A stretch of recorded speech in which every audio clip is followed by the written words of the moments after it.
Class B, pwede. Kasi sir, pwede Wak, natin po sa halika rito, mukhang matamlay ka ngayon ah. sabi ng DSWD, may karapatan Walang si nanay joke-joke ngayon ah. na yung kanyang mga anak. Sinabi ko naman yan sa kanya. Sinabi niya po, oo, totoo yun. Pero yung kanya niya, tsaka sinabi mo kasi mga baho eh. Ayaw po nila. Ay, kiss pa niya! Ang sabi ng po, Kiss mo lang, kiss! sa bata mga kamag-anak ko, Kiss! na payagan naman si Mrs. Dali na. Usap yung anak ko. Pero naman po sa kanya, Joke lang yun! Joke lang yun eh. Sabi ko joke lang yun eh. natin, sir. Diba? Joke lang yun. Oy, laro-laro na siya. Laro-laro. Kiss, kiss mo.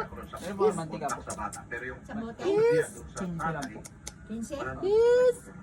Okay lang naman po. Wak. Ito okay na. Hindi ko po yun sa pamilya ko.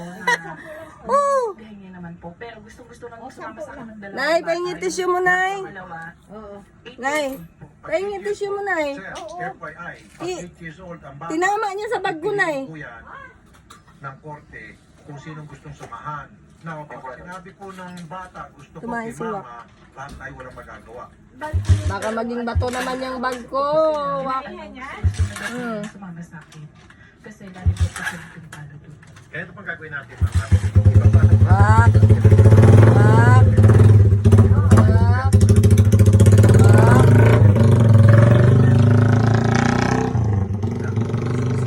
So, sir, ganun lang Bastos po. ka daw. Lalo na po dun sa dapat makausap yung mga bata. Sa DSWD Ah. namin i-reject ko. Okay, sir. At isang good news, sir, mga anak ko ito, sir. Walang kaduda ng sir. Sir, Roger, ingat po kayo Nana. dyan sa Dubai. Mabuhay ko kayo. At lahat ng mga OFW dyan sa Dubai, marami tayong mga kaibigan dyan. Mabuhay mga taga-Dubai na OFW. Magandang Halika na, dali. umaga po dyan, sir, ha? Maraming salamat po. Yes, sir. Ay, Tony, wak. Wak, wak, wak. Wak, wak, wak. Congratulations. Wak, wak, wak. Mabuhay ang Wak, science. wak. Mabuhay ang DNA. Kasi kung wala pang DNA test, kung hindi na-invent yung DNA testing, wala. Wak. Bilang ano lang, ilang buwan ka